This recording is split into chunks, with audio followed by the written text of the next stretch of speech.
It's Chef Soul on the beat cooking up that heat.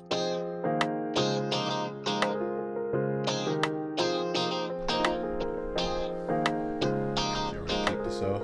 Yes, sir. What's the topic? Oh, we got a few. Okay. We got a few. Cool. But you kick us off this time, man. Want me to kick us off? Yeah, man. Go and kick Alright. us off. We out here.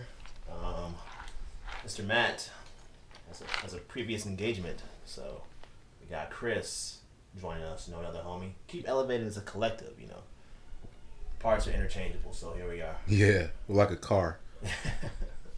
Hey, world. This is Chris.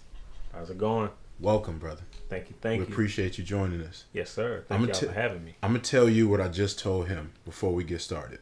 So, I've been working on the audio, and I was going to try another project so that I can test out the sound Okay. to get the multiple mics working again. Gotcha. Soon as I went in there, it said, "Do you want to keep Untitled Project?" I said, "No." Went to another one. Soon as I did that, I remembered that was our movie review, and I didn't save it. So I lost it. So there's an unreleased episode that's going into the ether. Yeah. But hey, we'll do more. Here we are. So hey, I think we got some good topics today. This one is obviously coming out late, but as soon as this is done, I'm gonna do my edits, get this going, throw this out there. So hopefully we're just a day late Okay. and not too long. So Respect. how have y'all weeks been going, gentlemen? So far, not bad. Typical work stuff. A little bit busier than usual, but hey, it's been good. It's been good. Tight. Tomorrow, I got all 3 kids by myself.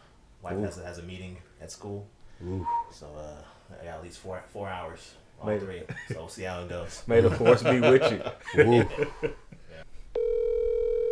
Come on, man. Vacation. The last thing he's doing is answering that phone. Vacation. You working. Is it? Oh, it's working. I think. It was vacation.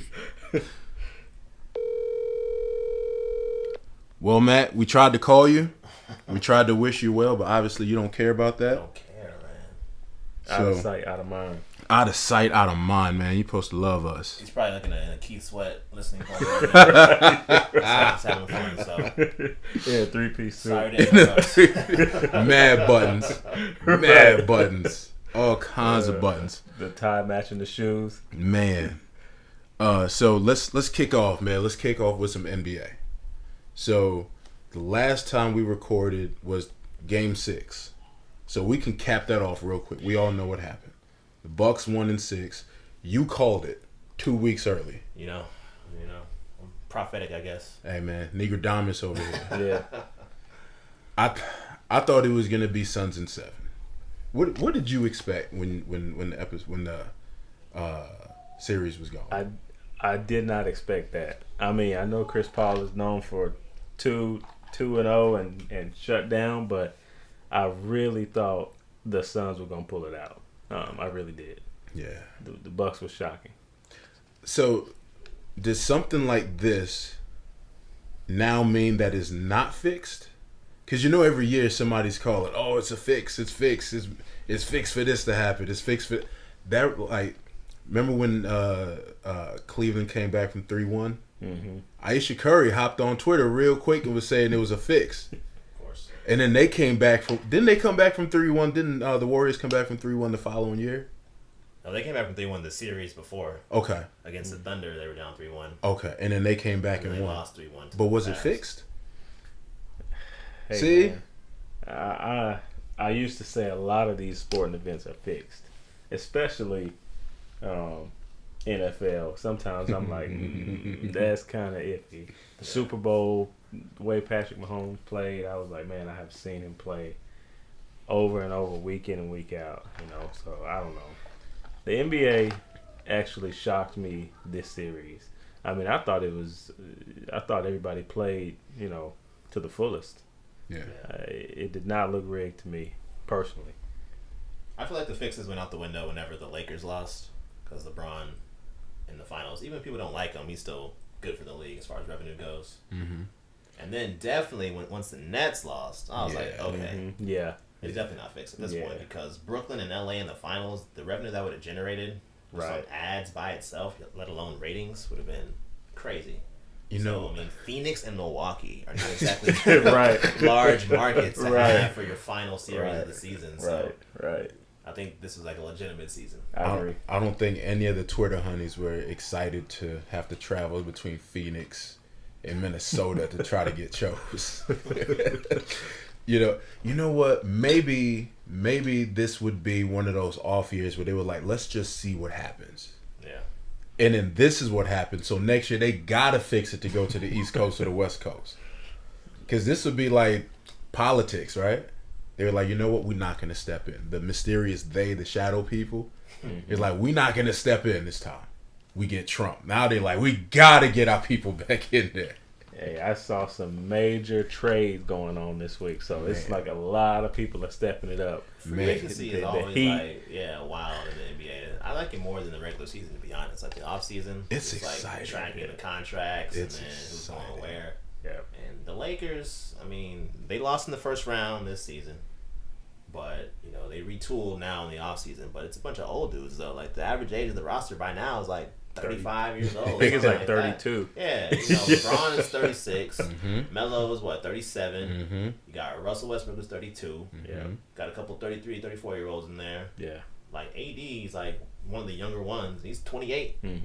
So I mean, it's like one and done right now. Like this. They're going all in this season, and after that, all these cats about to be washed up. Yeah. Right. Like they already are washed up. Yeah. Because when I saw Russ went to the Lake Show, I was like, all right, they pulling out the big guns. They trying to get everything they can. Then they got Melo. Yeah. Because Melo, for all the slack that he gets, Melo's a great player. Yeah, he is. He might not always be the greatest teamate, but he's a great player. Like the buckets. Yeah. Right. Yeah. And he's like exactly. And he ain't coming off that bench. Right. He's not coming off that bench. So what I want to see is, what does this mean? Because this is a super team. I think this qualifies as a super team. And so what does this do for the idea of super teams if the Lakers don't make it next season and if the Nets don't make it next season? Because I'll give the Nets, this was their first season together. I'll give them that. How do you define a super team, though? I feel like a super team is when you don't have the natural growth of a team. Meaning, like, when you when you see a team where they've drafted and they've developed talent, as opposed to, we know that this guy is the greatest here, this guy is great here, this guy's been in the league for however many years and they're great. Let's just pull them all together instead of molding a team. That's what you're saying. Yeah. Right. So like it's the Bucks. Right. Like you can have a great draft year and just make an amazing team. I wouldn't call that a super team, as opposed to like what the Nets did, where you're getting KD, Kyrie, and James Harden. Like these are all-star, like future Hall of Famers. Right. And you're pulling them together because you know what they do. So it's like, I'm not gonna draft and develop. I'm gonna get what's ready made and see what we get from that. That's what I would call a super team. So, okay. So the 2016, 2017, 2018 Warriors with KD, was that a super team? Here's why I wouldn't call it a super team, and I want to get your opinion on this too. The reason why I wouldn't call it a super team is because before KD, wasn't that team developed into what it was? It was. Yeah. So they weren't a super team. They were, if not already, becoming a dynasty. Right. KD joined because he lost to them. I don't think that made them a super team. It increased it, but I think all that really ended up doing was just hurting the image of KD more so than hurting the image of the Warriors. Because they definitely could have won again without him. I agree 100%. You took the words out of my mouth. They didn't need him, so I don't count them as a super team. Right. Yeah. Respect. I was trying to catch you. Pitfall. You sidestepped. You dodged it very nimbly. So respect. I agree. The Warriors weren't really a super team by that definition. Yeah, They just added one player who was arguably the top 2 player in the league. You know, but still, their core talent with Steph Curry, Klay Thompson, Draymond Green, they drafted them, developed them. So Right. added one player. But I would also argue that the Lakers, currently, right now, I don't know if they're a super team though. I would say that because even though they have a bunch of big name players, they're all past their prime. I still think the level of Besides LeBron and AD. yeah, I just think the wisdom of that team, and then for the amount of years you have with that team, I still call them a super team. To be honest with you, I mean, this you is, have again future Hall of Famers on one squad, even if they are one and done. You know, it's a super team. This has semblance of the 2004 Lakers when they added Gary Payton and Karl Malone, 2 big names, and they made the finals, but they got waxed by Detroit because they were old. They're past their prime. They You know, were well past. so you added a 35-year-old Dwight Howard, who 10 years ago might have meant something. He was a beast, and Westbrook still has some gas in the tank, but Melo, he's at this point he's just jacking up shots. He ain't doing very much. So with that being said, who do you think is going to be their biggest challenge, whether it's in the East, you know, when it comes to finals, or in the West in their own conference? Who's their biggest challenge right now, especially with all the trades going on? I mean, you see young teams like Chicago, you know, and then Miami. That's a pretty stacked team too. I think the moves that Chicago's making, I think they look good, but I still will put them like no higher than 5th in the East because DeMar DeRozan, Lonzo Ball, Zach LaVine, that's your big 3. None of them are known for their defense. Like, they're gonna score a lot of points, sure, but they're gonna give a lot of points too. So Miami, I like Miami on paper. They're looking pretty good. But I would say the biggest challenger to the Lakers is the same as it was last year, and that's the Nets. If the Lakers stay healthy and the Nets stay healthy, I think they both win their respective conferences. And once they get to the finals, I don't think the Nets are gonna lose to anybody if they're healthy. Gotcha. Yeah. I can see that. Yeah. I can see it. I mean, even the way the Nets went out, it was right a shot away, basically. Yeah, just his big His big big ass foot, foot. on the 3-point line. Right, Yeah. right, For anyone who's not right. familiar with how that game Without ended, Harden. Yeah, so like what is it, game 5? No, was it game 7? That went to overtime? It was game 7. Game 7. Yeah, so game 7, Kevin Durant hit a shot to tie the game, send it to overtime. But his big toe, literally his big toe was on the 3-point line. If he would have been back by 1 inch, they would have won the game and gone on to the next round. By They point. lost. Yep. Yep. It's tragic. Without Harden. Without, with no Kyrie, Harden was hurt. Yeah. Yep. Yeah, I think that even with the loss, really did a lot for KD's stock. Because to do that without the other cogs in the wheel of that super team, I mean, do they really need the other guys? It starts to question that. Yeah. I mean, that's a lot of money being spent. It is. That was a question. That was a question even before Game 7 hit. That was a big. Does KD really need these guys? Do they really need the money? James Harden, you know, all these guys. Kyrie, do we really need all these guys? Yeah, James Harden just want to hang out with Lil Baby. That's all. They're like inseparable. That's all he wants to It's do. so funny. That's all he want to do. He's just trying to hear his name in one of these bars that come out. That's it. They even get detained by the police together. That's Yeah, right. that's true friendship right there. Right. Yeah. Man, speaking of babies, let's take a little turn here. So y'all are familiar with what's going on with the baby? Vaguely, I've heard about the I guess being homophobic, and it kind of hurt some of his shows. Weren't they canceled or something? He's getting dropped off of basically every festival that he was booked on. Like every couple of days, he's been removed from this festival. He's been removed from this festival. He's been removed from this festival. It's like the memes now are like hilarious about that. Like the baby's been dropped from the PTA meeting. He's no longer performing.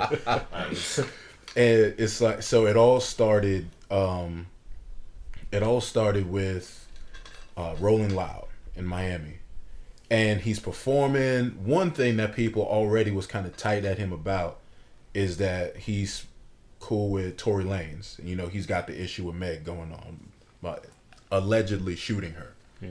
She had just finished performing, and to kind of go back a little bit, a few months ago, Tory puts out a video and is featuring the baby.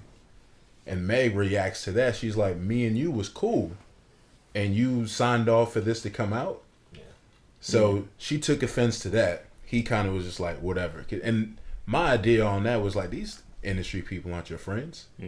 And like, yeah, people call each other they bros, and that's not your friends. Yeah. She shouldn't have tripped on that. But she performs. She gets off the stage. Next is the baby. He brings out Tory Lanez. Everybody looked at that like it's intentional. It's like, I'm letting it be known that even if I don't care about this guy as like my bro or nothing like that, I don't care about what's happening with you. Yeah. Whatever. I'm doing business. And I think there's no problem with doing business. Just establish that that's what it is. So he's commenting during the tour, during the show. You know, they talk or whatever in between songs, and he just strangely says that if you don't have HIV or one of those other diseases that kill you 2 or 3 weeks, put a cell phone light in the air. If you're not one of these dudes who was in the parking lot sucking dick, going like it, I don't know why his mind went there. Why was that on his mind? I have no idea. I don't know. Came out of left field, totally And- unprovoked, uncalled for. And from there it's been on. And he planted his feet in the ground and he was like, I'm not apologizing. I should be able to say whatever I want. And then trickle down. It was like, well, we're gonna take it. I just see. I mean, that's, you know, I just think sometimes when you are in the public eye, regardless of what you're doing, and you have a certain following, I think, you know, you have to be aware of what comes out of your mouth. You know, you have to think first, because you don't know how that's going to hurt you, regardless of what realm you're in. And I think sometimes we get comfortable and we forget that, you know, we do have a certain level of fame or a certain pedestal. You know, we forget that we do have a due diligence to kind of watch what we say. And it's okay to just shut up. Yeah. It's okay to just do your song. Yep. Say, put your hands in the air, wave them like you just don't care, and go on to the next And song. just go on. There's nothing wrong with that. Yeah. And even if people get offended, even if you don't feel like they should be offended, there's nothing wrong with saying, hey, I didn't mean it like that. My bad. If you can't take a my bad, then that's a you issue. Unless I've outright purposely disrespected you. But there's nothing wrong with just shutting up. Right. And some people can't help it. So then Boosie comments and 42 Doug comments. And it's like, they're making it this Lil Nas X thing. And it's like, what did he do? Right. Leave him alone. Like, Right. just shut up. I can't stand Boosie, bro, to be honest. Yeah, now, Every time he opens his mouth, man, he just says some dumbass shit. Like, it's ridiculous. Like, he's on the DL. That's a working theory, right? That's like a popular theory, and I'm behind it because he just says some real sus things sometimes for someone who seems to be so homophobic. You out here saying some stuff, talking about, yeah, these young boys are out here trying their best to be straight or something like that. Like, wait, what? And Lil Nas X is leading them down the path of destruction because they're trying to be straight. Like, I mean, either you're straight or you're not straight. I don't. What's this trying to be straight thing? Like, it is what it is. Like, Yeah. and I agree. It is what it is, man. It's like, for me, you know, who am I to judge what somebody else does? Right. And if I open my mouth and make a judgment, I better be ready to face the consequences. Because Exactly. you're right. You can say what you want to say Right. in any era that you're in, you know. Right. But be ready to face the consequences. There you go. If you make a judgment. There you go. Absolutely. Freedom of speech does not mean freedom for reactions. Yeah. And it does not absolve you of your responsibility to at least try to not offend people. Right. And that's all it comes down to, is try not to offend people have your opinion, but you probably should also be able to acknowledge when you sound ignorant. Right. Sure. You know, yeah, it's crazy. It's crazy. And then he disrespected Questlove. I ain't like that. Right? I I ain't don't like even that. know who he is. You're a liar. Everyone knows who Everybody Questlove knows is. Questlove. Everybody, my sons know Questlove. Right. Come on. Now, as we were talking, there's this a clip that I found, and I just wanted to say that it's probably the most profound thing to say to the baby, and that's You have to shut the fuck up now. That's what's missing in society. People don't know when to shut the fuck up. and just do that. That's it. Hold up. Hold up. What up? This is Keep Elevated. Who's speaking? This is Mr. Matt Cowdery calling live from Houston, Atlanta, Vegas. Oh shit! What's happening? Say, no, what's good, boys? Hey man, we got you on the prison call, man. What's shaking with you? The prison call, man. Chris, you holding it down, right? What's up, brother? Hey, I'm doing my thing. I'm just My doing man. what I can to fill in. You killing it, man. You Hey, killing bro, we may have like a Drew Bledsoe, Tom Brady situation right now in our hands. it. Oh, Like you shit. get caught slipping out here. You right. I actually don't know what that means. I don't follow football that hard. It only took Tom Brady one game. It only took one game. 7 rings later. Facts. Hey, are It's all good, though. you still in town? I'm in town, yeah. I don't leave till tomorrow. I'm just dropping my boys back off. For sure. Hey Yeah, man, we just wanted to check in with you real quick, but what do you think about the baby right now? The baby in his situation. So I understand people wanting to cancel him, but I think we need to keep that same energy across the board. You know what I mean? If you're going to be mad at him, be mad at everybody. I mean, everybody forgave Chris Brown after a certain amount of time for a different situation, but still, you know, a situation that's abuse. A more So I feel egregious like- situation, I'd say. Yeah. You said what? A more egregious situation, I would say. That's what I would say. Yeah. So if you're gonna forgive one, forgive them all. If you're gonna what they call it, cancel everyone, cancel everyone. I feel that. But it's funny as hell how everybody's canceling them, and some of these memes are hilarious. Yeah, we just was talking about that. He said he's canceled from the PTA meeting. The PTA. I saw one that said he going from the baby to the mama, and it was him dressed like some woman. I didn't say 5 words. All right, I'm getting censored back here. Hey man, we gonna let you go, man. We just wanted to check in with you real quick. You better stop. All right, man. Enjoy. What's this, episode 3 or 4? 3. All right, Chris. Episode 3 on you, brother. All right, man. Be safe on your trip, brother. All right, though. Appreciate it. Take it easy. All right, bro. Peace. Our first check in, man. Look at us. Look at that. Live. Right. Live and direct. Now, kind of going back off of the baby, but backtracking just a little bit with people being mad at him about bringing Tory out on the stage after Meg. People want to say, and I think rightfully, you know, where it's like protect black women, protect women. Cool. I think that's factual on the overall. But isn't it okay to just not care about an individual's like situation? Like, is it wrong for him to not care about Meg's personal situation in that instance? Is it wrong for him to say, look, yeah, I agree, protect all women, protect black women, that's true, but when I'm doing business, or even just if you want to talk about you personally, I don't have to care, I'm doing business.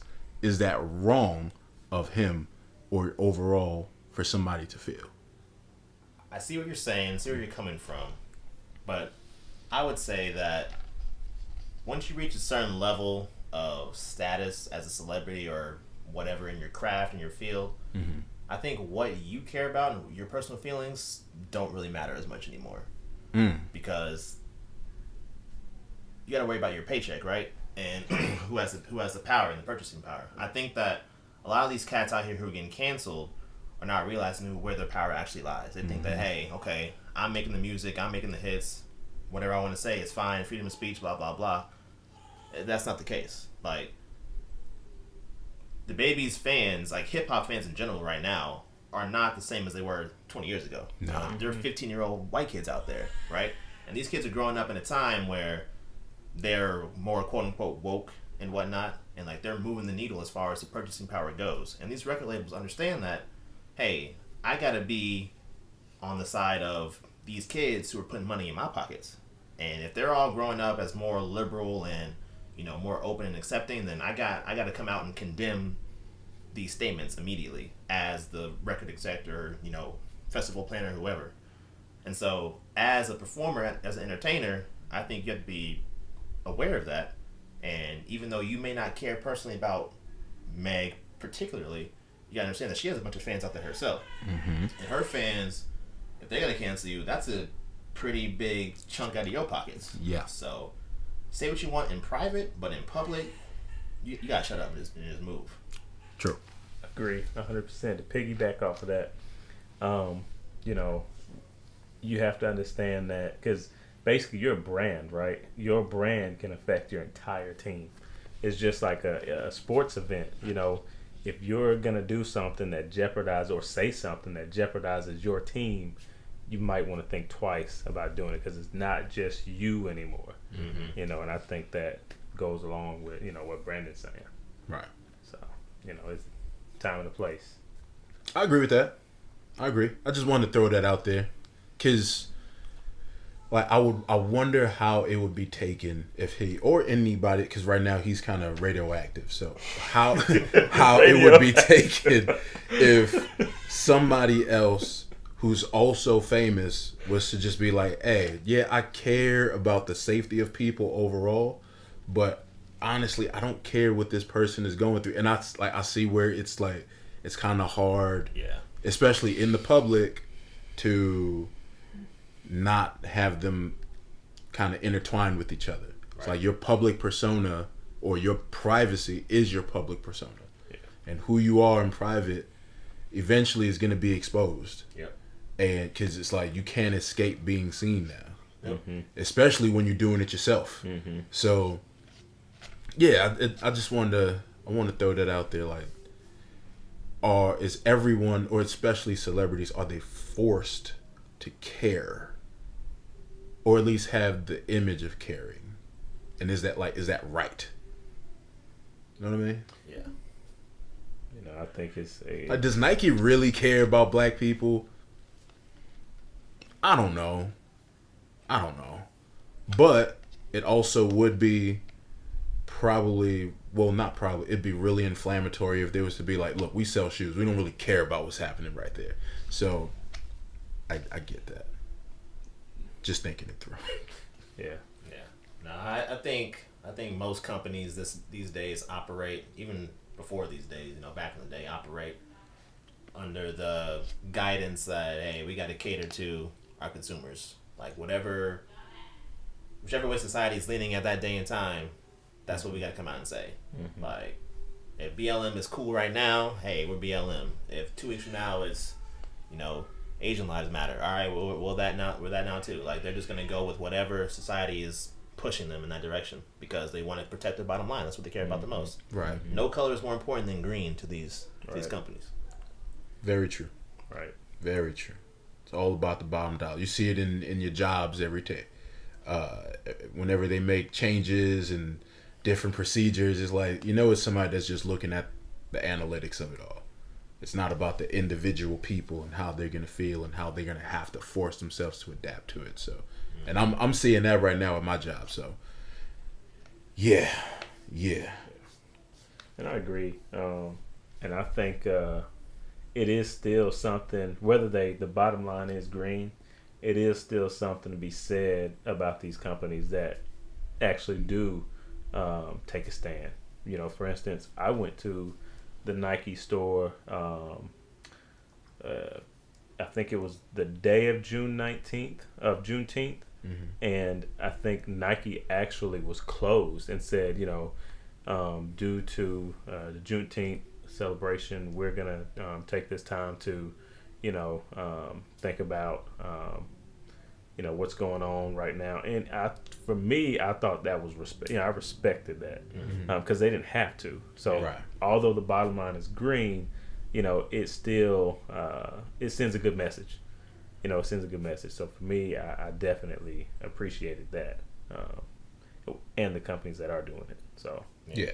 Yeah, that's a valid point. There's a difference between, actively supporting something and just not saying anything at all. right. So there's some merit to that. Yeah, man. Something else I seen, and I think I threw it in the chat, and it got a lot of shock faces. I think this was in the podcast chat though, and probably even in the overall group chat.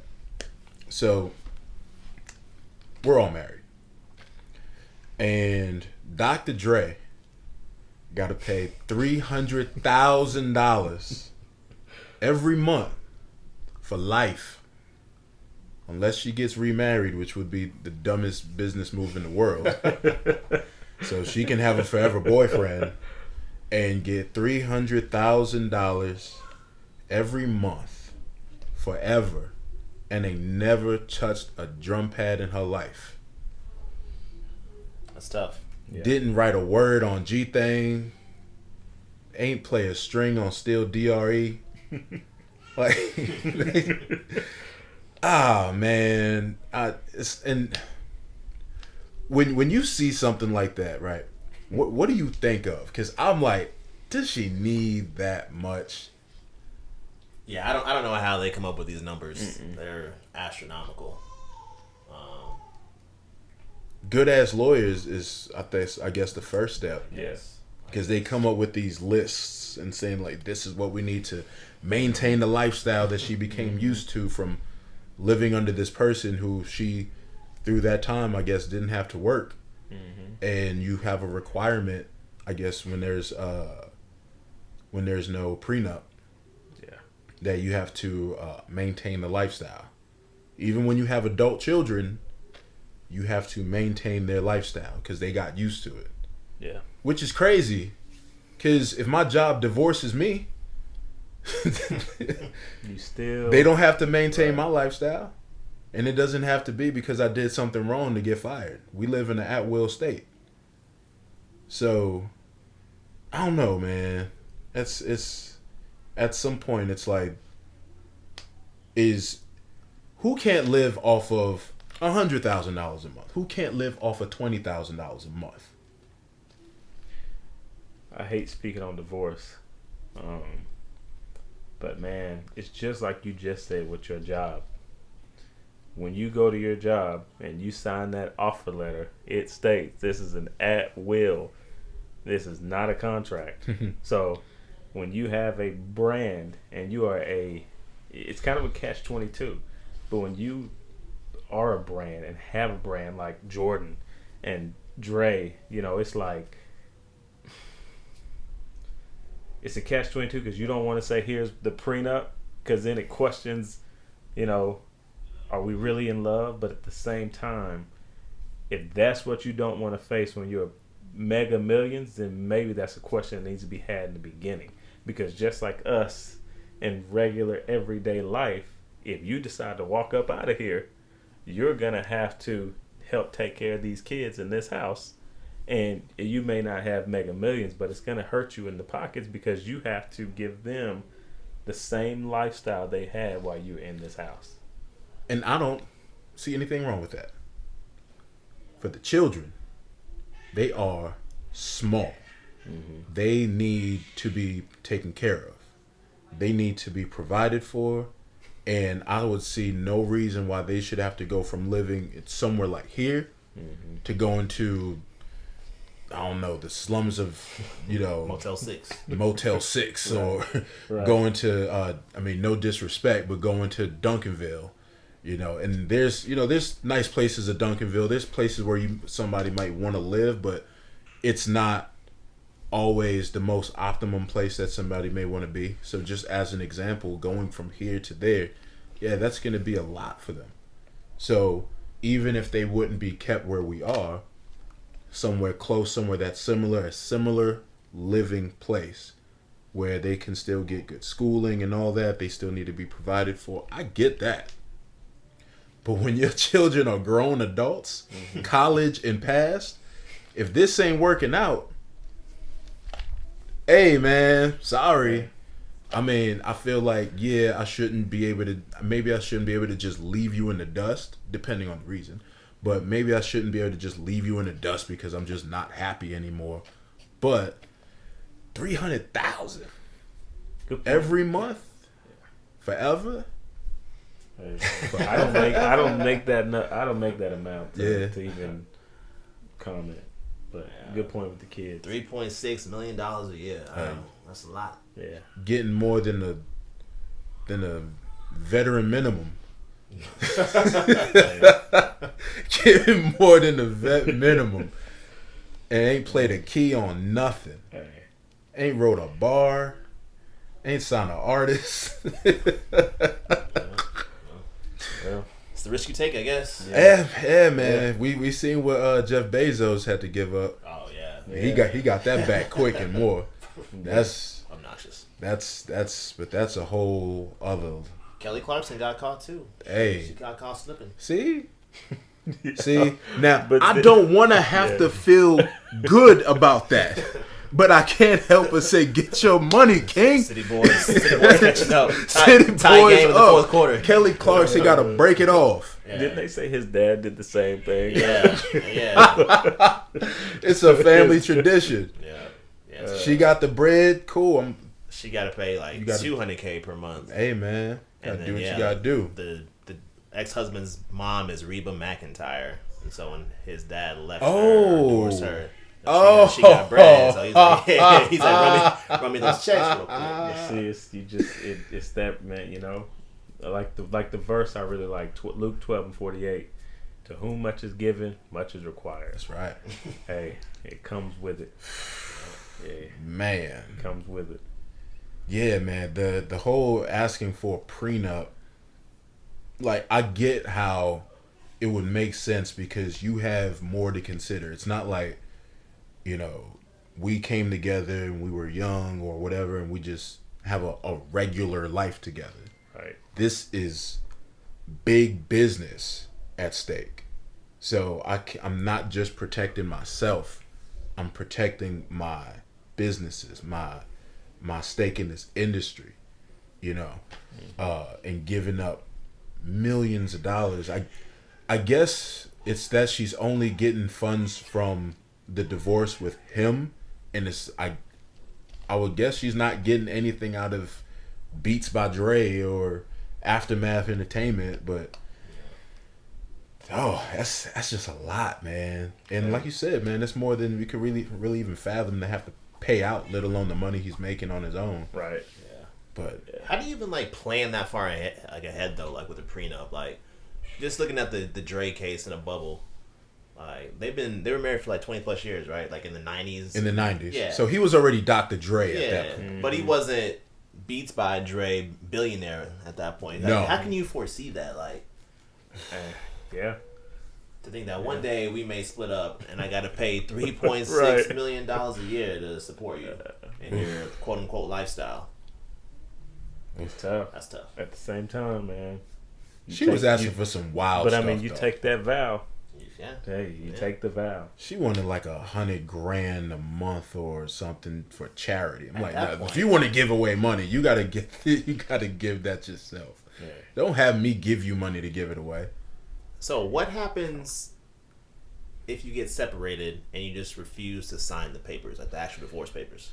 Like, can you avoid having to pay, this monthly stipend? I think depending on the state and circumstance, because I have heard of people getting like a judge to step in to force a divorce through. Because they just stall. Probably, but yeah, from what I've heard of people having to chase down, like you got to sign these papers. Like, nope. Man.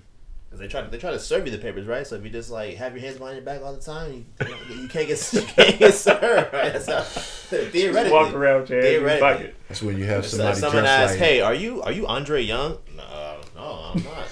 Hands behind Immediately my put back. your hands behind your back. Who's you gotta asking? have a fake ID. Now I'm Andre Old. That's when you end up having people. They just run up like in the movies. They'll run up and just throw something at you. You just can't help but react and catch it. It's like you've been served. I've seen that when they just open the door and throw it at you. I was just taking it. Like those police movies where like, here's a warrant. They throw it at you, then Right. bust down the door. It's like, we're here. Like what if say Giselle wanted to leave Tom, but she's got more money than him. But like what if she wanted to leave him? She's like, hey, stuff this paper in the football. As soon as he grabs, like, hey, look at the football. It's like, what? You've been served. Oh man. Man, that's the divorce. Ugh, I know a few people that have gone through it. Man, that's a scary thing. Yeah, man. I don't even want to. That's too much for my mentals. Yeah, you just think you take the vow, so you take the vow. It's thick and thin. We're gonna work this out. Right. For sure. Gonna work it out. Hey man, They should keep elevated PSA right there. work it out, man. Work it out. Or 300,000 a month forever. Is it worth it? Hey man. Speaking of divorces, Carmelo and Lala. Yeah, Melo about to go crazy in LA. He about to go wild. Shoot the club up, non-stop. Him and Paul George in the same city. Oh my God, it's a wrap. Only superstar, famous person in LA that don't want to have fun is Kawhi. All business. all business. That guy's like a robot. Man. He'd be at the court on the weekends, hanging out. Hey, y'all want to do a pizza party at the court? Sponsored by New Balance. Right. Oh man. I got New Balances. Man. See, I wanted Matt to be here for this, but I think this was only in the podcast chat. So I'm gonna pull you into this. Do you believe that Will Smith has range as an actor? Oh Lord.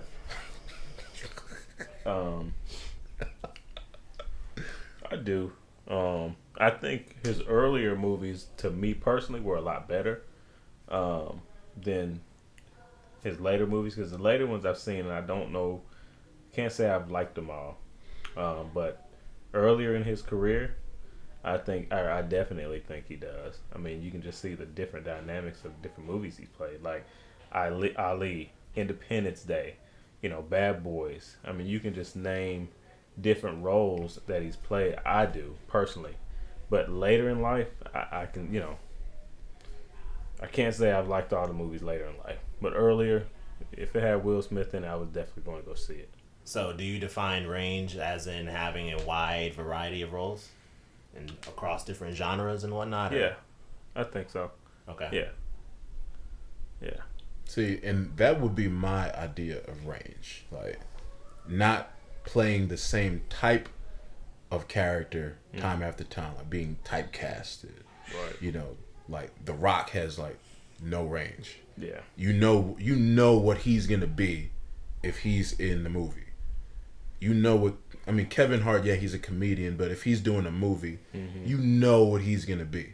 Even if he tries to be serious, it's like that's Kevin Hart. He tried in that fatherhood movie, and it was not that great. I haven't seen it. I haven't tuned in. I have no desire. It's not that great. See, there you go. Sometimes not having range works in your favor, But yeah, I would think that Will Smith has range. Is he always great? No, he's not always great, but I would say he's got range. That's what I define it as. Just different genres and being able to, me being able to believe that's who you are in that movie. And I think, like I said, a lot of the early movies, I can definitely say I love seeing Will Smith on the screen. So yeah. I preface this by saying that I think Will Smith is a great actor. Okay, first and foremost. But yeah, the reason this all kicked off is that I was on Twitter last week. Starting shit. I got attacked by a mob. So You did? yeah, like my account is not private, so I only have like 60 followers. You know, I'm just tweeting random stuff, whatever comes to my mind. So like, Bleacher Report shared the trailer for Will Smith's upcoming movie, King Richard, in which he plays Venus and Serena Williams' father. And so I didn't even watch the trailer. But I commented on there just like a You throwaway. didn't watch the trailer. Because I already knew what to That expect. makes it so Yeah. much better. I knew what to expect. So I just had like a throwaway comment on there because I just happened to get on Twitter like right when it got posted, that video. So like I was like the first one to comment, like one of the first people to comment. I was like, I said something along the lines like, Will Smith doesn't have any range, but he kills his area that he occupies or whatever. And man, people just like jumped on me like flurry. I got attacked immediately. Like pitchforks just came out. Oh man. They're like, the fuck? What you say? Like I got called a coon several times. No, did you? Yeah, several times. Because of that comment? Yeah, Because of the someone comment. went to my page, like my my cover photo is a picture of my family. They were like, "Man, did your kids know that their dad is a hating ass loser?" What? I was like, Is "What that the fuck?" it was that serious? That's serious. Oh, That same people guy was love like, Will. "Bro, you have like 70 followers. Like, shut the fuck up." I'm like, Follower count Alright. equals your intelligence Oh, level. I thought you knew. apparently, like, yeah. I So, can't. what was the point of making this comment? Like, did it make you feel better about yourself? Like, here's an example of black excellence, and you're tearing him down for what? Just some clout? Like, oh my god! I didn't realize that Will Smith had stands like this. And again, if you refer to my original comment, I said he kills the area he occupies. And so that opened up a can of worms that, you know, what is your definition of range? Like, I didn't Yeah. think about that because I was thinking about my own definition. And so my own definition of range is like, I want to see you like occupy different characters, like bring a different feeling to those characters. Like, in my opinion, Will Smith's roles, he always seems like Will Smith. Like, if you take his character in Bad Boys, Mike Lowry, and put him with a horse, bam, you have Wild Wild West. If you take his character, Mike Lowry on horses. yeah. If you put it in what was the other movie I said? Mike Lowry versus aliens. Yes, Mike Lowry versus aliens. You have Men in Black. Like it's the same kind So of what essence about to those characters. I Am Legend and 7 Pounds and then Pursuit of Happiness? Yeah, that's like, so he has like a comedic Will Smith and like a serious Will Smith. Like his serious roles, he makes like the same face every time, like this, like every role. If you go back and watch this, if you had like a still comparison, like 7 Pounds, I Am Legend, whatever other serious movies in, Collateral Beauty and stuff like that, like his facial expressions, his mannerisms are all very similar. And so that's what I was saying about my comment. Like, when you watch a Will Smith movie, if it's a comedy, you know what you're getting. If it's a serious movie, you know what you're getting. He acts the same. But yes, he has a very wide, diverse portfolio as far as genres and different roles. Yes, absolutely. But again, Mike Lowry in space is Men in Black. So give us a good candidate who has range. That way we can kind of see, you know, the different dynamics. So the first person I think of when I think of range is like Leonardo DiCaprio, because I think that he can bring a different feel to all his characters. Like, he can be the heartthrob in Titanic. He can be the asshole corrupt cop in The Departed or whatever. He can be a slave owner in Django. Yeah, like he acts differently in those roles while also being in different roles. You know, he wasn't a heartthrob in The Departed. Like, he was like totally different. Like, you could tell like his method of acting was different. He's a vegetarian, ate a horse's heart to be in The The Revenant or whatever. Like, Yeah, that was a serious movie. yeah, like he throws himself into his roles more so than other actors do. The man crawled downstairs on the floor like he was on drugs for 7 entire minutes in The Wolf of Wall Street. Like, he just goes above and beyond.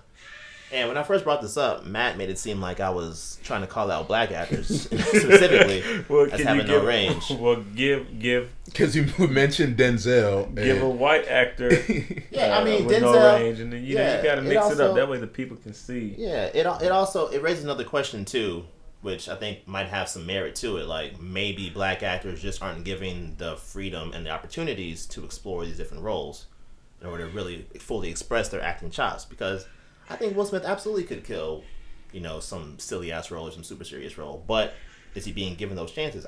I don't know. And Denzel could be given a chance to be, a principal in a super bad kind of high school, but he just hasn't had that opportunity yet. Like we could see these people occupy different roles and kind of bring a different feel to them, but maybe Hollywood's not at that point yet. Do you think Jamie Foxx has range? Yes, absolutely. He was my first example.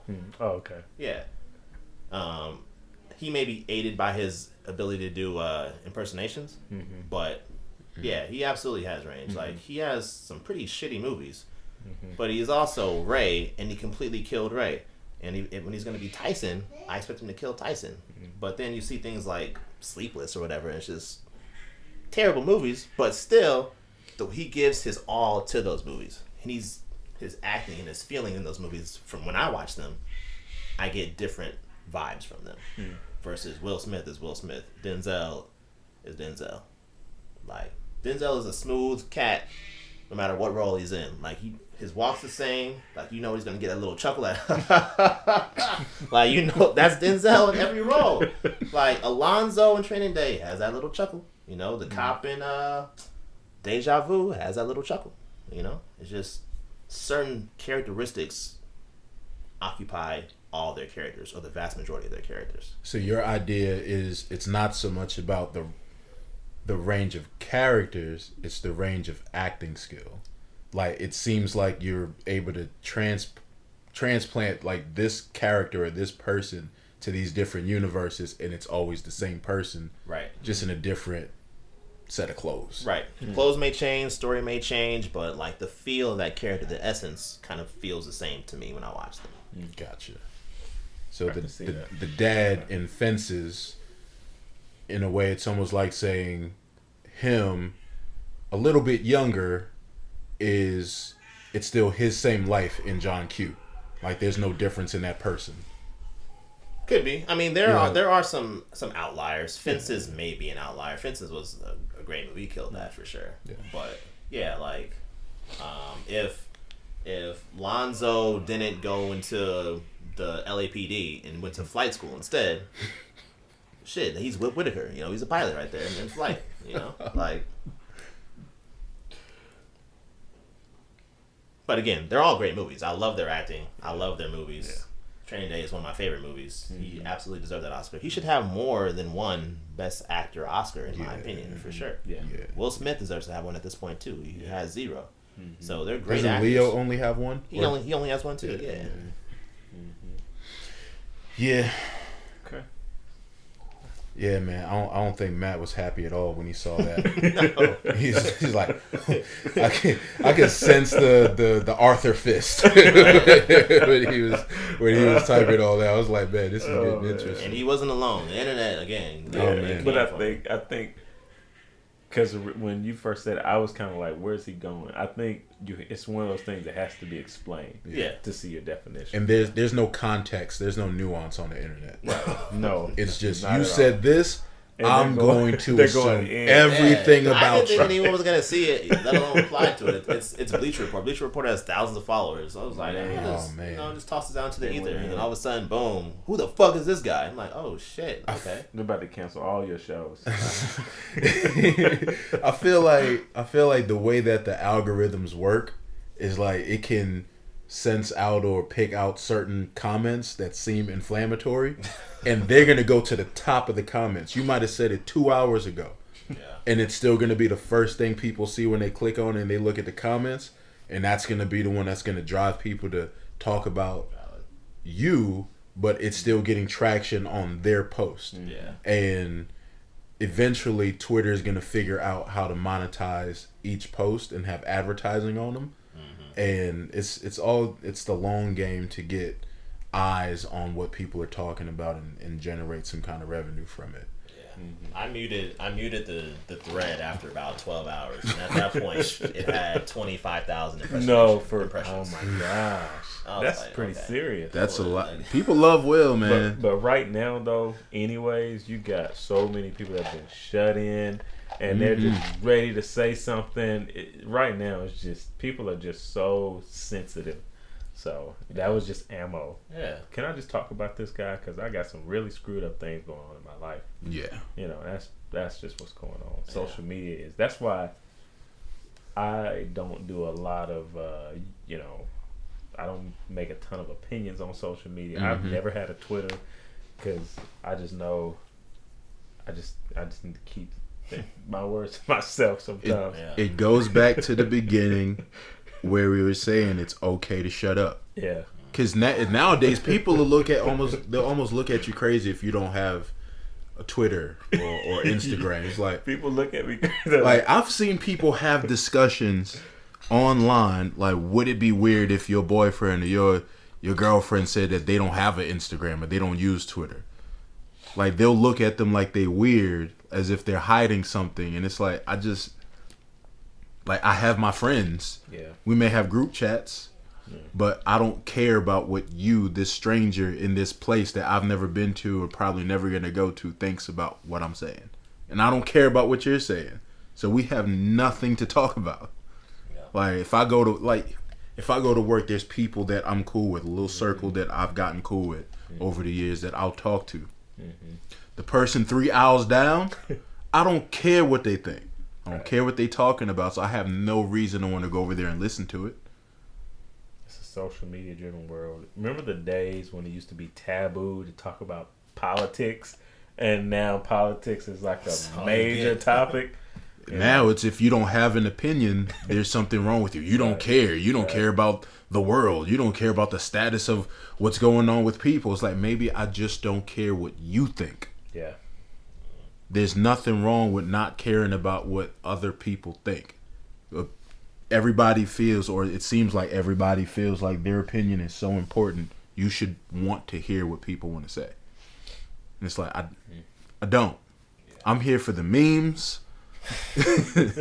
And I'll have the real conversations amongst the people who I actually care about their opinions. Right. Yeah. Right. Last thing I'll say, just final comment on this Will Smith thing, just put a bow on it. Mike Lowry in high school. Fresh Prince of Bel-Air. All right. That's it. That was his life before he went to Miami. He got in trouble in Philly, went to California, and was like, I got to get out of here, man. When Uncle Phil sold the house, he was like, hey, man, I got to move. Or just going down south. It's a connected universe, okay? The Will Smith universe. You could track it. Man. I might make a thread on Reddit if it doesn't exist yet. I'm a deep dive this. Man, is every character in Will Smith's filmography the same person? And if you have an outlier, is that like a separate universe? It's a multiverse of Will Smith, but it's all the same person. You got to end it off with Gemini. What is it? Gemini Man? Gemini Man. Hey. End it there. Man. Valid. Man. Even have the same haircut too. Okay. Right. Okay. We're on to something right now. Gemini Man is if Will Smith in The Fresh Prince didn't go off to save the world in Independence Day, and he came back and found the version of him that did, and he's like, I gotta stop you because this is meant to be. We're supposed to lose the war. Damn. That's woke. deep. Stay woke. Hey. Third eye is open. Open your open your what do they call it? Your pineal gland? Pineal gland. Yeah, man. Yeah. Dr. Umar must have said something about this. Hey, listen, you may not have a Twitter, but what I'm gonna end up sending in the group more of is my favorite Twitter page is No Context Dr. Umar. It's just random clips. Amazing. Yeah. Amazing. Is that dude there has quotes for days. Yeah. Yeah. I remember the first time I even heard of Dr. Umar. Hidden Colors #1, the first volume. Have y'all seen that? Was he on that one? Yeah, Okay. he was. Okay. Because I know those are from Tariq Nasheed. Mm-hmm.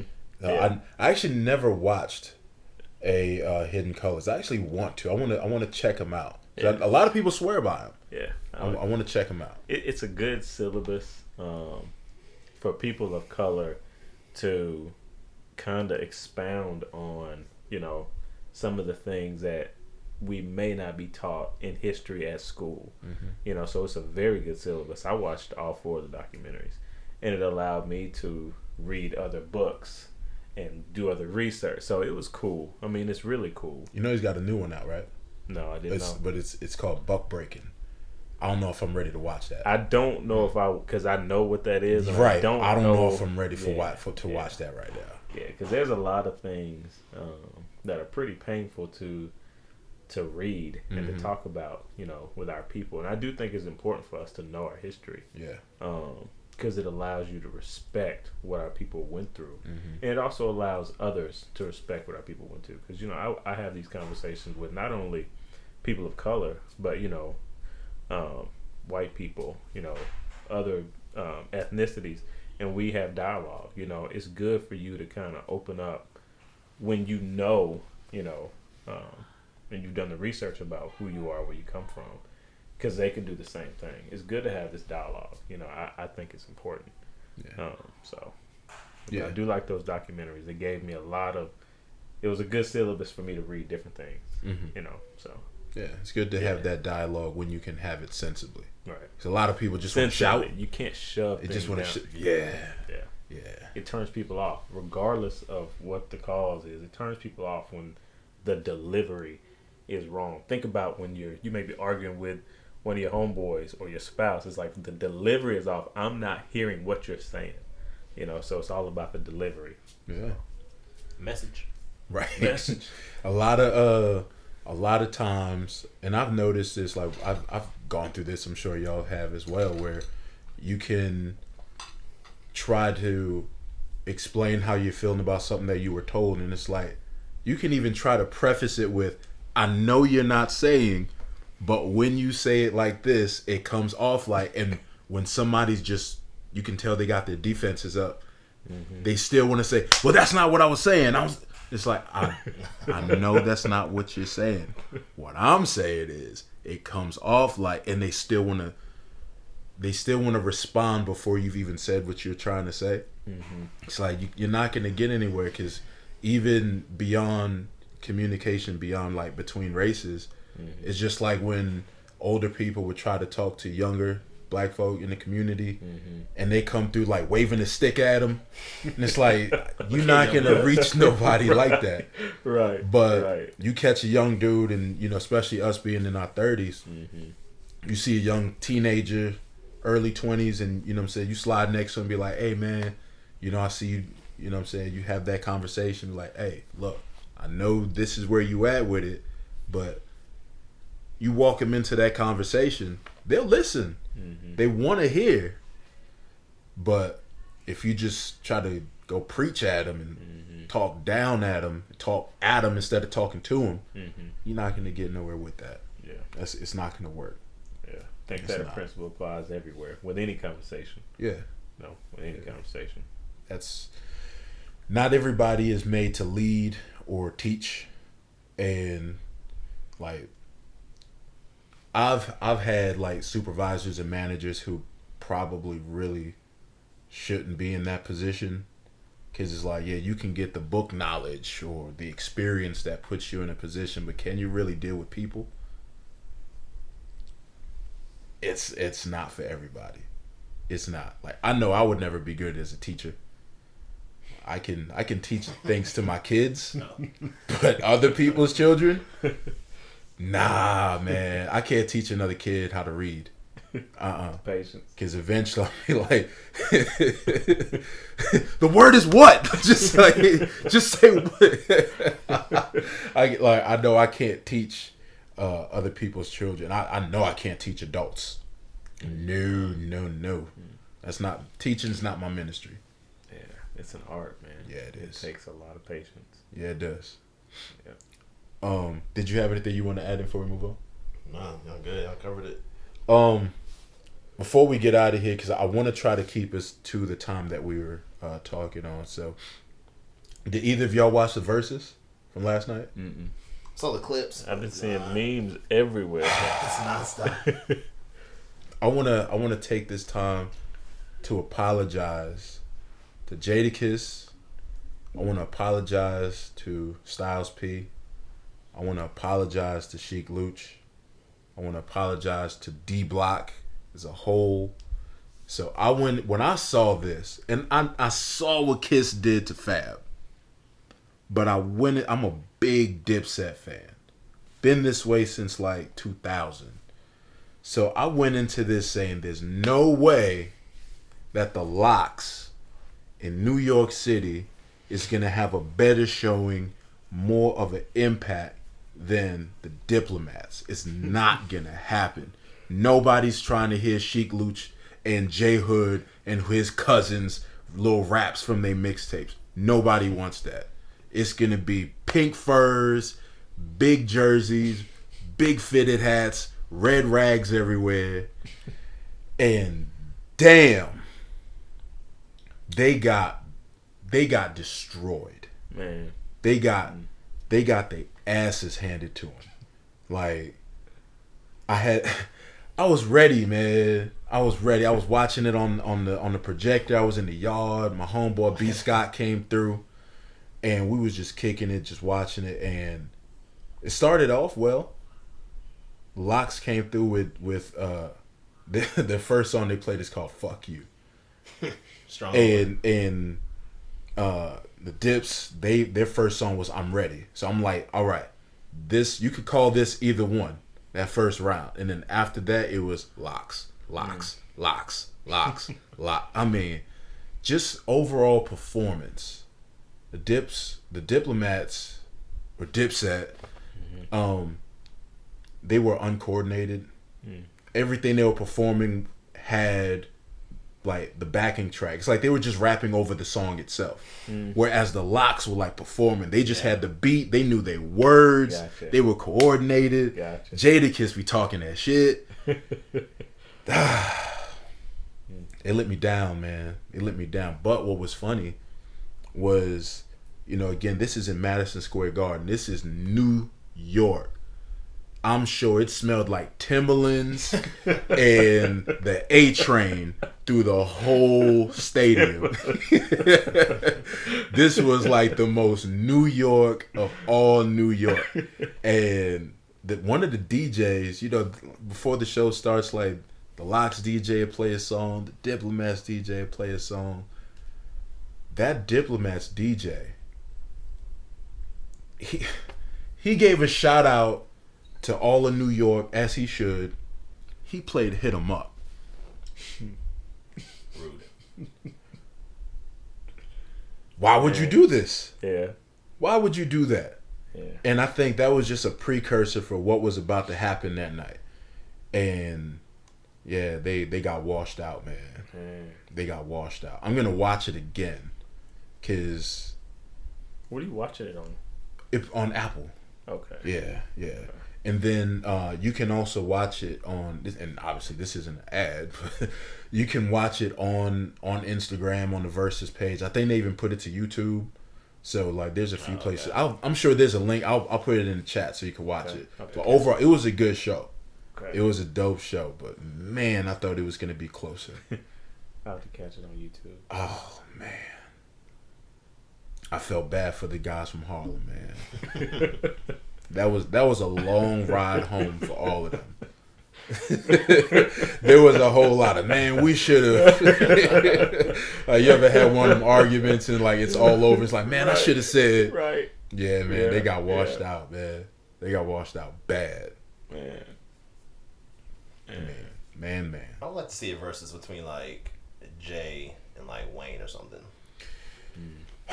Obviously, that'll never happen. And it won't, but It won't happen, but can dream. Yeah. That would be because those two are like prime performers. Yeah, and they can't So- destroy their brand by losing in a. Yeah, that would be one of those the fans won type of situations. It's just a celebration. It's not a battle Yeah. type of things. But yeah, man, Jadakiss is 2-0 in the versus realm. So is this something that's going to be like ongoing? They do them every few weeks. They've been doing it like since quarantine started. Okay. They've been doing them. Like it started out like just getting on Instagram Live, and it sounded terrible, but it would like they would be playing the music from like their speakers just through the phone. Before it was this big production, it was like it was the producers and the writers. It was like I wrote these songs, I produced these songs, my catalog against your catalog, and then it became the artists. Cause Gotcha. yeah, Jonte Austin is a genius, and Sean Garrett is a genius. But how many people can point out Sean Garrett just seeing him, or point out Jonte Austin just seeing him? But you know Nelly, you know Ludacris, that's gonna get the eyes, and they ended up selling Versus as a company. Swizz and Timbaland sold Versus as a company to Triller, and made millions of dollars. So it became a big ticket item.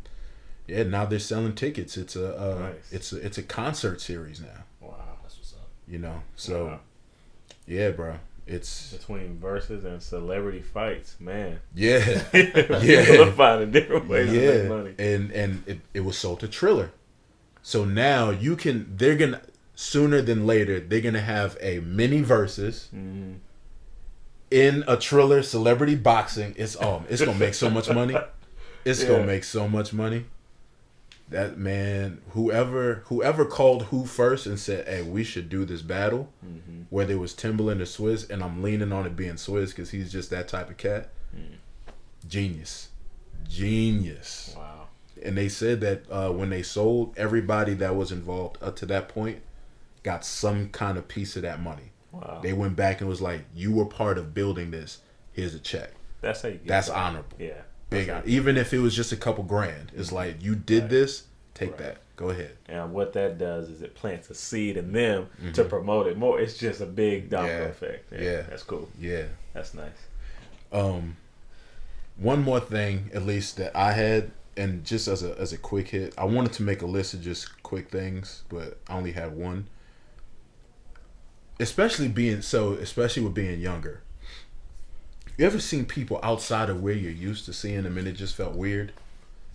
Like you ever been like in the movie theater or the grocery store and you see like your teacher? Yeah. It's like you're not supposed to be outside of the classroom. Yeah, it is weird because when I was in 5th grade and I was acting up in school, I saw my teacher in my living room. Oh, you definitely not supposed to be here. I'm talking about I'm not supposed to see you at Walmart. I definitely don't want to see you at my house. Or when I was at school and my parents were peeking through the door to see what I was doing in class. Yeah. Nah, man. Yeah. That's next level right there. Oh yeah, it's next level. I don't think I've ever had to have my parents. Have I ever had to have my parents come to the school Oh, thank God. for me? I can't recall. I don't think I have. I think I was overall a good student.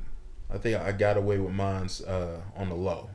See, from 6th grade on up until I graduated, I was a straight A student. All it took was 5th grade to get me straight. That's all it took. Man, what's the strangest place, or at least was the strangest encounter with seeing a teacher or just anybody else, like just out in public? I think, for some reason, I think teachers is just where it gets weird. It's like you could see your family doctor somewhere and it's like, oh, this doctor such and such.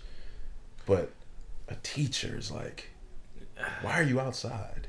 I think the strangest for me was I was in high school. I think it was either my junior or my senior year, and I skipped football practice. And I think I told my coach I had to go to the dentist, but I can't remember what I was doing. But I said I had to go to the dentist, and this old lady started. Like I said, I don't remember what I was doing, but this old lady stalled out in like the middle. She was in a turning lane, and she had her flashers on, and she couldn't move. And I was behind her, and I was like, she stood out. I was like, I'm gonna help this lady. So I pushed her car into this parking lot, that was literally right over. And as soon as I got done sweating, as soon as I got done, I looked up. My coach was at the light staring at me, and he was just staring at me like he didn't know whether to be mad because I lied or be like, "You just helped that old lady." I just saw it on his face. I was like, Man, see, if you wouldn't have lied to him, you wouldn't have been there to do this good deed. "Hey, Butterfly. See? yeah, I paid for it. Practice, man. Yeah. I did." Man. Can't say I've had any other strange encounters with teachers and coaches and stuff. Yeah. Only thing I can think of like that was like maybe like 5 years ago. I was out day drinking in Dallas, like all day. Eventually, we needed some food in the evening, so we were at like a restaurant / bar. And then I went to the bathroom and I'm walking back to my table and I just hear someone say, "Hey, Brandon." I look over, it's like my boss. Just chilling there. I was like, "Oh shit!" I'm like, "All right, I have to get my face straight real fast." I was like, "Hey, what are you doing here?" "Oh, with my entire family." I'm like, "Oh, okay, okay." I see about 8 of them right now. So Oh, man. You do more than reports. Right. This is strange now. okay, I'm gonna walk away now. Don't mind my stomach. Just Right. ignore that, please. Looks like you're counting shots right now, Brandon. Yeah, man. I don't know. That would probably be weird to go out somewhere and just like get like wild drunk and then see like your boss. It's pretty awkward. Yeah, like- I would not. I be wouldn't. in that situation. We're not going to talk about this when we get back to the office. I just hope you know. Because you won't have a job. Right. Hey, I mean, depending on what you did in that time, like what did they see? How much did they see before you actually encountered them? Like, because it shouldn't affect your job, especially if you're not doing anything that would go against like company policy. But if you're supposed to be like doing financial reports, You're out day drinking. then you're out. It was the weekend. You're out day drinking on the weekend, but now you're dancing on the bar stool Right. with some strange person. Yeah, yeah. This is it's not insider trading, but man, How do you even fire somebody? I saw you Saturday. How yeah, you it's fire like you, I'm not on the job. It's like you didn't buy me a shot, and I was offended by that. Yeah. I don't know, man. I wouldn't like that. I don't know. I don't think I could be friends with a supervisor. It just feels weird. Yeah. I can't hang out with you if I know that I have to listen to you. You gotta have boundaries. Yeah. You do. Yeah. You gotta have boundaries. Yeah, man. Yeah. But any quick hits, any ideas that either one of y'all has had, something that you may have wanted to talk about before we cut out. Chris Paul got 4 years, $120 million. I do not support this. And he's how old? He is 36 years old. Man. So Wow. $30 million a year for a A 40-year-old. 40-year-old. So Wow. Since we're on the topic, what do you think all of these quote unquote super teams is doing to the rest of the league? I mean, do you think this is helping the league or hurting the league? What do you think this is doing to the overall league itself I got a and feeling. fan base? I got a feeling that if it keeps going this way and players, especially players who have a big name and are a big draw, are continuing to force their way into certain demographics, eventually you're going to end up having less teams in the league. Because it's like, 'Cause the fan base unless won't be there. you catch a stray and you draft somebody who becomes a star in Minnesota, who wants to go to Minnesota? Like, does Seattle have a team any longer? No, because they're not Oklahoma. Right. Because they couldn't sustain. Eventually they got bought out to somewhere else that could probably try to make something happen there. So then when that doesn't work, eventually like a team could fold. So you think it hurts the fan base overall? I think so. Overall, I think so. Because it's like, I personally don't want to see the greatest players play together. I want to see the greatest players play against each other so that there's that clear or much more clear dominance. You know what I'm saying? Like Kyrie, let's say if you have a Kyrie and you have a LeBron, I don't want to see them on the same team. I'm wanting to see them in different conferences fighting against the best in their conference to go head up in the chip. So you think that's why more people respected MJ opposed to I think that's why more people respect it, because it's not at least as obvious of a pulling talent to build our team. Because look, when they pulled Dennis Rodman, bruh. Yeah. Listen, everybody loves Mike. You love Scottie Pippen, but without having that force of Dennis Rodman, he ain't had to score not 1 point. He was a difference maker. Yeah. But it's not as egregious, I guess, as getting a bunch of scorers. Right. You know what I'm saying? Just chucking up shots and knocking down threes, and I don't know, man. I'm not as big of a fan of it. You know, and at the very least, what I would say, because Dennis Rodman was with Detroit, and he was with Detroit when they were beating the Bulls, right? Yeah, beating them by points and physically. You got 2 chips with Detroit. Right. Yeah. So at that point, I can respect him going to the Bulls because that Detroit team ran their course. And then the Bulls ended up finally beating them after so long. It's almost like when, you know, you if you have a boxing match and you're just swinging, you're technically winning all these points, but you tire out and another person just gets a lucky hit. Yeah, they won, but you know, you were the more dominant.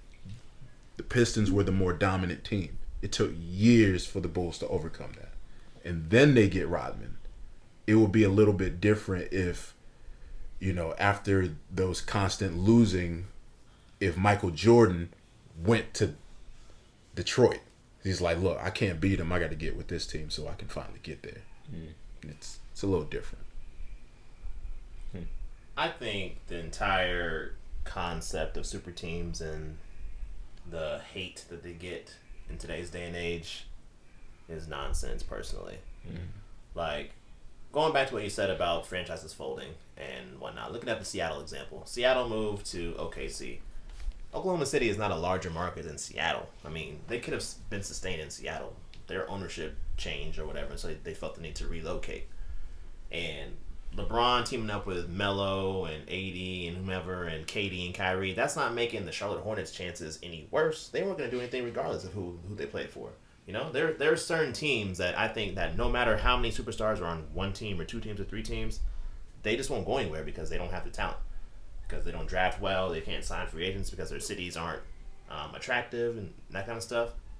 And so this concept of a super team has existed for the entirety of the existence of the NBA, in my opinion. Like, you can go through every decade and find a super team. The players today are being penalized because they are taking the power for themselves away from the owners and the general managers and saying, hey, we control our own destinies. Let me play with that guy to give myself a better chance to win versus relying on my ownership group to put the right pieces around me. And I think they should be committed for that. Yeah. I support taking Good point. your career in your own hands, because I'm sure they're not running it by the players when they want to send somebody from New York to Minnesota. Right. You know, it's like, look, we just made a trade. Didn't D Rose, or was it him or somebody else who got the word on their When trade he was on the court? either on the court or like during a press conference? I remember. I thought so. It was one of them. They were on the court. somebody was on the court. Oh, come and on. they got the word. Come on, man. Yeah, there's also like somebody. It might be the same person.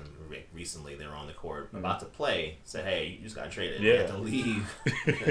Take off your clothes, go take a shower, and like fly out or whatever." Imagine getting traded to the team that you're about to play, though. Hey, we already got your jersey. Like, hey, you're with those guys now. You're over there. So But get out. Goon Squad. yeah, and like Jordan just he got lucky that his front office was competent. Could actually put the right pieces around him, draft people, draft Scottie Pippen. If LeBron had someone drafted on his team, they had Dwight Howard drafted or something like that. Like he would have stayed in Cleveland, they would have been dominating the league. But they drafted people like Daniel Gibson and Zydrunas Ilgauskas and that kind of stuff. So like at a certain point, it's gotta be like, okay, I can't just spend all my prime years toiling away on this trash ass team. Like I gotta take matters into my own hands. And if someone wants to join me, cool. If they don't, well, we'll find another way. So I think that the hate that they get is like people try to be like old school heads, like the purity of the game and whatnot, or the glory days where people were on separate teams. But free agency wasn't a thing until like 1988 was the first free agent. And so Jordan from 84 through 88, like he couldn't leave Chicago because it wasn't a thing. That team was trashed throughout those years. They didn't go anywhere. If he had an opportunity, he may have left, but he was in a different era. And so comparing that era then to now, when freedom of movement is just so much more prevalent and available to people, it's not really a fair comparison. I would like to see what his first contract was, because bringing that up, if free agency existed back then, who's to say that he wouldn't have been tempted to be like, hey, Magic, pull me over there. I want to go to the Lakers. Exactly. That is an interesting point. That is an interesting point. But I think from the beginning, Jordan knew he was going to have some say in who was coming to that team. So I think that was I don't know if he would have, maybe after 4 years, maybe, but I think in the beginning, because there's one press conference he did, and I'm not that old, but looking back into what's the series, the documentary, Last Dance. It was one press conference where he had to he stumbled on his words and said, I think they're gonna build a good team here, and I trust, since I think he kind of knew, the ball is in your court. We're gonna try to build this team around you. So I think that's what kept Jordan in Chicago, is because from the beginning they let him know, hey, we're going to build this team around you. If Jordan was in the league today, as competitive as he is, as controlling as he is, he would absolutely be as big, if not a bigger GM than LeBron is right now. He's a literal owner of a team because he likes to control things to that aspect, or to that extent. So if he was playing today, in the league today, I 100% believe he'd be like, hey, come play with me. Hey, come play with me. Come through here. Or if people would say, hey, can I come play with you? He wouldn't say, nah, you stay over there in Brooklyn so I can beat your ass. Like, they'd be like, all right, yeah, come on, let's get these chips. Then also it kind of goes back into the whole social media thing. Like all information is so readily available. So it's more easy to judge because you're hearing it now. Whereas back then it was like you had to rely on the news reports, and things were probably able to be kept more hush-hush back then. As far as the background, talking and making a plan on, show your frustration with your team and don't sign or don't re-sign, and then have the team go and make an offer. It's like, well, hey, front office made the decision. Yeah. So, yeah, I get that. But, man, we tried to call it to 7:00. We're 20 minutes over. So per usual. Hey, per the usual. So, hey, this is our episode 3. I'm gonna get right to editing this one. I'll find a title in it. Chris, thank you, bro. We appreciate you. Yes, sir. We appreciate you. Welcome. Yes, sir. Man, Matt, shout out to you. You'll be back next episode, I assume. You know what? Damn, I had told myself I was gonna do this. But now I can't because we're way past it. I was going to pull a button and do a live firing to an empty seat. Like, you are in breach of contract and you are fired. And you are not welcome here. at his next door. Like. But man, follow Keep Elevated on Instagram at keep.elevated. Rowlett Kid, the Mr. David. He ain't got one, but he in the cut. We here. This is us. Peace.